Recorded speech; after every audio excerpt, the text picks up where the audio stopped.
Donc là, nous sommes dans le temps de la transfiguration.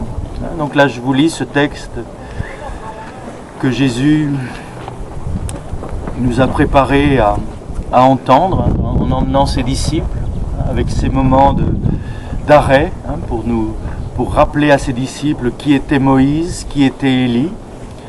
Or, il advint qu'il prit avec lui Pierre, Jean et Jacques. Il gravit la montagne pour prier. Et il advint, comme il priait, que son visage apparut autre, et son vêtement d'une blancheur fulgurante. Et voici qu'apparurent deux hommes s'entretenant avec lui. C'était Moïse et Élie, qui, apparus en gloire, parlaient de son départ qu'il allait accomplir à Jérusalem. Pierre et ses compagnons étaient accablés de sommeil. S'étant bien réveillés, ils virent sa gloire et les deux hommes qui se tenaient avec lui. Et il advint, comme ceux-ci se séparaient de lui, que Pierre dit à Yeshua, « Maître, il est heureux que nous soyons ici. Faisons donc 3 tentes, une pour Moïse, une pour Élie et une pour toi. » Il ne savait pas ce qu'il disait. Il délirait.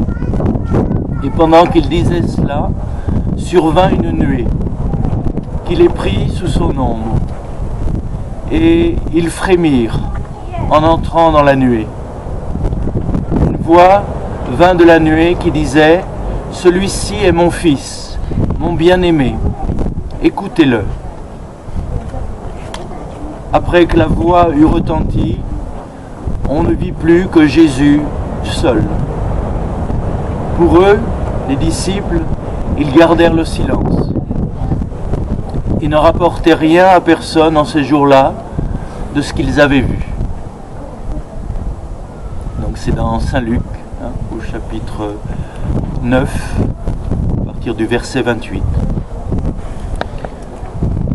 Pierre, Jacques et Jean sont invités il les conduisit à l'écart un peu de la foule des pensées, des préoccupations, et les invite à gravir, à s'élever vers la montagne pour prier. On disait Pierre, Jacques et Jean symbolisent l'action, l'affectivité, la contemplation, tous les éléments du composé humain qu'il s'agit d'élever dans la prière, d'élever dans la montagne. Et arrivés au sommet, eh bien, leurs yeux s'ouvrent. Remarquez bien que ce n'est pas Jésus qui change de forme, mais ce sont les yeux des disciples qui deviennent capables de le voir tel qu'il est. C'est ce que dit la liturgie byzantine. Ils devinrent alors capables de le voir tel qu'il était. À ce moment-là, le texte dit bien, il apparut. Il leur apparut. On parlait ce matin des apparences, et à travers les apparences, il y a l'apparition de l'être. Donc là, il leur apparut dans sa blancheur. Tout ce thème du blanc, de la blancheur, de la page blanche, de la lumière. Donc, dans cet homme qui est leur ami, leur maître, leur enseigneur, il voit la lumière. Et à côté de lui, Moïse et Élie. Donc, il rappelle que cette vision des disciples, c'est la vision même qu'a connue Moïse dans le buisson ardent. Vous vous rappelez ce matin, ce buisson épineux dans lequel la présence de Je suis se révèle, qui brûle sans consumer. La présence de l'être qui ne détruit pas, je dirais, la matière, le lieu de la manifestation à travers lequel elle se dévoile, elle se manifeste. Et puis, Élie qui dans la brise légère, dans le silence d'un souffle subtil, a perçu, a reçu la présence, au-delà de toutes les manifestations extraordinaires. Donc ce que les disciples sont en train de voir, ce que leurs yeux deviennent capables de voir, C'est ce qui s'est révélé à Moïse et à Élie. En Jésus, il y a la loi, il y a les prophètes. Jésus est venu non pas pour abolir, mais pour accomplir. Jusqu'à un iota de la Torah, rien qui ne sera accompli. Il s'agit d'accomplir avant de pouvoir dépasser. Tout ce qui n'est pas assumé n'est pas transformé. Donc il s'agit bien d'assumer cet héritage et d'assumer l'héritage des prophètes. La loi et les prophètes, Moïse et Élie. Jésus incarne la Torah, mais c'est aussi un prophète, quelqu'un habité par le souffle, par le pneuma, par cette brise légère, ce souffle qui porte la parole. Et alors, vous avez entendu Pierre, construisons 3 tentes.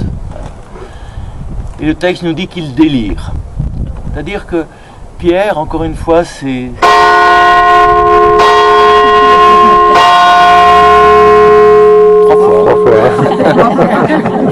Trois fois, 3 tentes. Toujours 3 fois. Pierre m'aimes-tu 3 fois. On le renie 3 fois. 3 tentes. C'est-à-dire, de nouveau, Pierre, je dirais, c'est le plan le plus humain. C'est le psychisme, l'affectif. De penser qu'il peut ramener ça sous sa tente. Ramener ça, je dirais, cette expérience de lumière, cette expérience d'intimité avec son enseigneur, ramener ça dans les catégories du connu. Vous savez bien, on ne peut pas traduire ce qu'on découvre au niveau de la physique quantique au niveau de la physique de Newton. On n'a plus le langage pour ça. On ne peut pas ramener dans un certain paradigme quelque chose qui le dépasse. Et ça, c'est la tentation de Pierre, c'est la tentation de chacun de nous, de vouloir dire dans nos mots des choses qui sont au-delà des mots, au-delà de l'expérience. Plantons 3 tentes, ramenons dans le connu. Une pour Moïse, une pour Élie, une pour toi. Comme si c'était quelque chose, cette vision était de l'ordre du spatio-temporel. Et là, vous l'avez remarqué, le texte est vraiment intéressant parce qu'ils étaient accablés de sommeil et pourtant ils sont éveillés. Et ça, c'est une façon symbolique de parler de ce qu'on appelle le monde imaginal, c'est-à-dire le monde intermédiaire. Vous savez, il y a le monde, il y a ce niveau de réalité qu'on appelle l'espace-temps, le nôtre. Il y a la claire, la pure lumière, dont on ne peut rien dire, dont on ne peut rien penser. Et puis il y a cette étape intermédiaire. C'est le monde des visions, le monde des songes, le monde des apparitions, justement. Il y a quelqu'un comme Henri Corbin, dans la tradition de l'islam iranien particulièrement, qui parle bien de ces mondes intermédiaires. C'est le monde des prophètes, c'est le monde des anges, tous ces mondes intermédiaires, entre notre plan de conscience et la pure conscience. Comme entre notre monde et le monde minéral, il y a le monde animal, il y a le monde végétal. Entre notre plan de conscience et le monde de l'absolu, il y a tous ces plans intermédiaires. Donc là, ils sont entrés dans le monde des visions, où Moïse et Élie sont contemporains, parce que c'est le même niveau d'expérience. Et lui aimerait pouvoir ramener cela au niveau où nous sommes.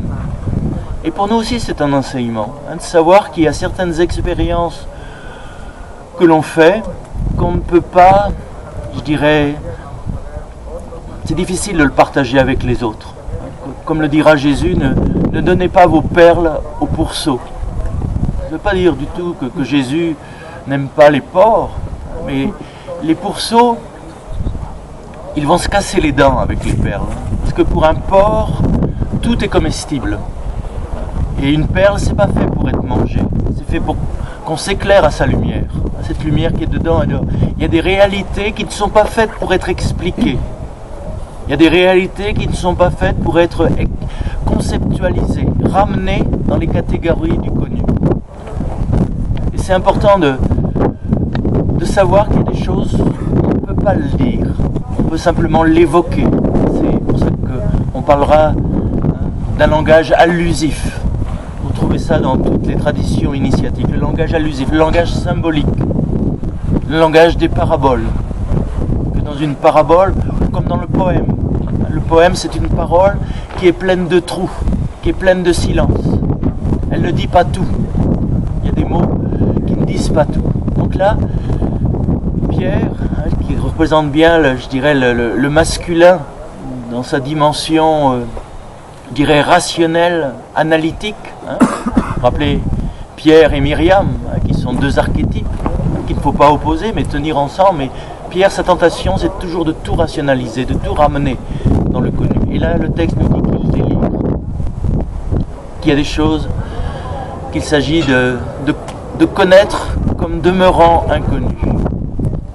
Et puis, la lumière s'en va. Une nuée. Une nuée. Et ça, c'est aussi important. Le cœur de la lumière est noir. C'est ce que nous disent les physiciens. On appelle la lumière, c'est la rencontre des photons avec un obstacle. Mais quand il n'y a plus d'obstacle, il n'y a plus de lumière. C'est intéressant. Le cœur de la lumière est noir. Donc, on parle souvent, quand on parle de la transfiguration, de cette manifestation de lumière, mais on oublie de parler de la nuée. C'est-à-dire que là, les disciples sont conduits, je dirais, dans cette nuit supralumineuse. Bon, là, vous sentez bien les mots bafouillent. La ténèbre supralumineuse. On parlera de Denis l'Aréopagite. On parleront tous les mystiques, comme Jean de la Croix et les autres, quelles que soient les traditions. C'est au-delà des contraires. Comme on le disait l'autre jour, la lumière qui est le contraire de la nuit. Mais il y a une réalité qui est au-delà de la lumière et de la nuit. Donc les disciples vont entrer dans cette réalité. Cet obscur et lumineux silence. Cet obscur et lumineux silence. Donc là, on rejoint un petit peu Élie, dans l'expérience qu'on évoquait tout à l'heure. C'est vraiment au-delà de tout. Au-delà de tout ce qu'on peut penser, imaginer. Il n'y a même plus d'image. Il n'y a plus de représentation possible. Et puis, tout à coup, il n'y a plus que Jésus seul. Mais avant de voir Jésus dans son humanité, la retrouver, il y a cette voix, du cœur du silence, cette voix, celui-ci est mon fils bien-aimé, écoutez-le. Donc du cœur même de cette réalité qui est au-delà du jour et de la nuit, au-delà de la lumière et des ténèbres, il y a aussi cette voix d'un fin silence qui nous dit écoute, écoute, écoute le Fils de Dieu qui est en toi, la relation. C'est-à-dire il les conduit là au cœur de la Trinité, au cœur de leur filiation, dans cette intimité que l'on a déjà évoquée et qu'on évoquait au moment de notre baptême, quand il s'agit de plonger au nom du Père, du Fils et du Saint-Esprit, plonger au cœur de cette relation dans laquelle vivait Jésus. De nouveau là ils sont plongés dans la lumière, inondés de jour, et plongés au cœur du jour, dans ce qui est au-delà du jour, dans cette ténèbre supralumineuse. Et là, il y a cette expérience de la filiation, de la relation. Et puis Jésus seul, dans son humanité. C'est-à-dire que cette ouverture de l'intelligence, cette ouverture du cœur, cette ouverture à l'infini, cette plongée dans l'infini, c'est dans le fini qu'il faut le vivre. Et souvenez-vous que ce texte se situe peu de temps avant la montée vers Jérusalem, avant l'entrée dans la Passion. C'est-à-dire que là, les disciples vont se souvenir que cet homme qui va être maltraité d'une façon injuste, maltraité, crucifié, mis à mort de façon injuste, eh bien, ils savent quelle présence l'habite. Et ils savent alors que sa vie, on ne la lui prend pas, c'est lui qui la donne. C'est ce que dira Jésus aussi. Ma vie, on ne me la prend pas, c'est moi qui la donne. Il est toujours dans le don, dans le mouvement de la vie qui se donne. Parce qu'ils ont vu qu'il y avait en lui cette puissance, cette présence. Et que c'est donc librement qu'il accepte cette injustice pour la traverser. Pas pour s'y complaire, pour la traverser. Qu'il accepte la mort pour la traverser. Qu'il accepte la souffrance pour la traverser. Donc c'est peut-être pour nous aussi quelque chose d'important. Nous souvenir de ces moments de lumière que nous avons connus dans notre existence. Ces moments d'ouverture. Ces moments de profondeur. Ces moments où nous avons reçu la certitude d'être aimés, d'être infiniment aimés, au-delà de ce qu'on peut penser et imaginer. Et de vivre cela quand on ne sent plus rien, quand on ne voit plus rien. Au cœur du quotidien, au cœur des expériences parfois douloureuse. Et là, le texte nous dit qu'ils ne disent rien. Donc ils ont compris que cette expérience, encore une fois, c'est au-delà de ce qu'on peut dire. Vous savez, on n'a pas de mots pour dire notre plus grande joie et on n'a pas de mots pour dire notre plus grande douleur. On n'a pas de mots pour le dire. Et pourtant, c'est bien là. Donc là, ils se taisent.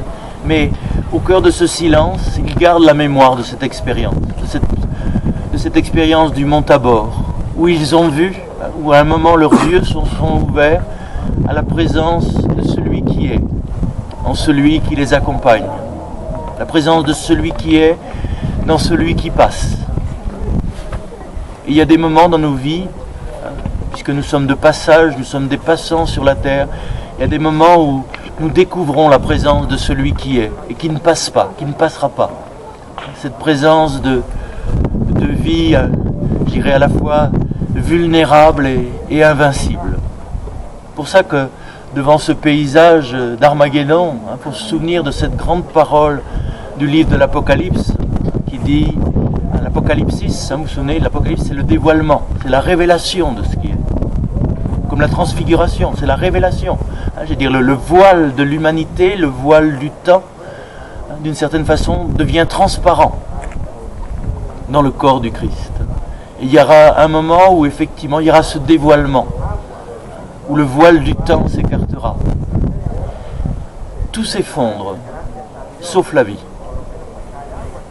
Tout périt, sauf sa face. Ne peut périr que ce qui est périssable. Ne peut s'effondrer que ce qui est composé et ce qui sera décomposé. Mais le vivant ne se détruit pas. C'est pour ça que la grande parole au commencement du livre de l'Apocalypse, c'est « Ne craignez pas, je suis ». N'ayez pas peur, je suis. Cette simple parole.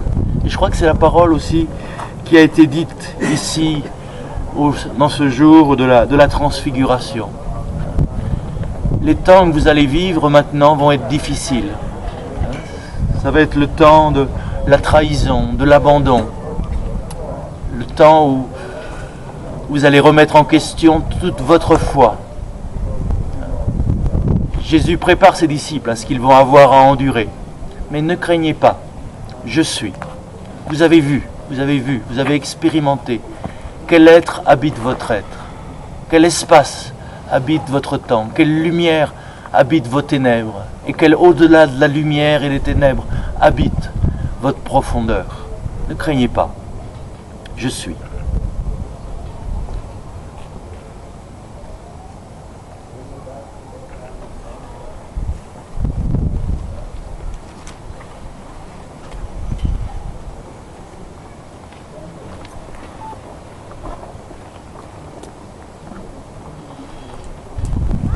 Quelques instants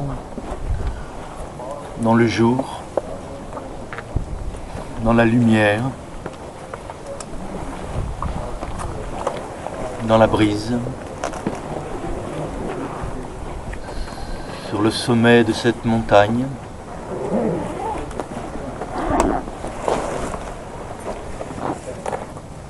où les yeux des disciples se sont ouverts à la présence de celui qui est, au cœur même de l'humanité qui nous accompagne.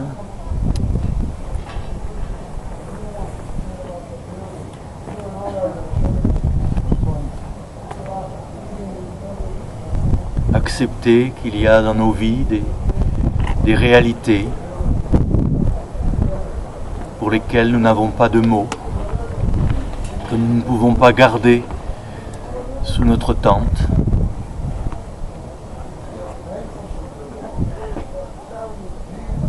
Il y a de l'infini que notre finitude ne peut pas contenir.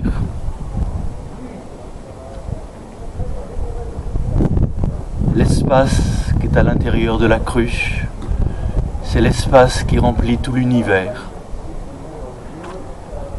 L'espace qui est à l'intérieur du cœur,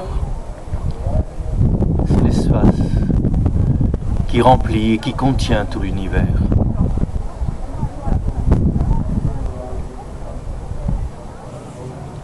Nous souvenir de cet espace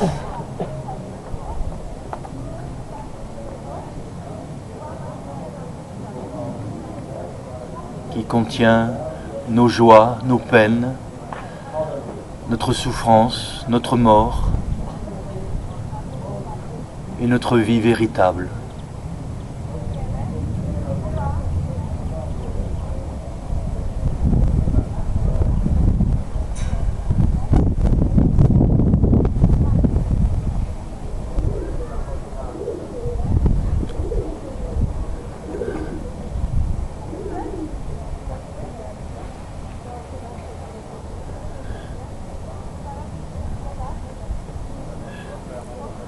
Respirer encore en sa présence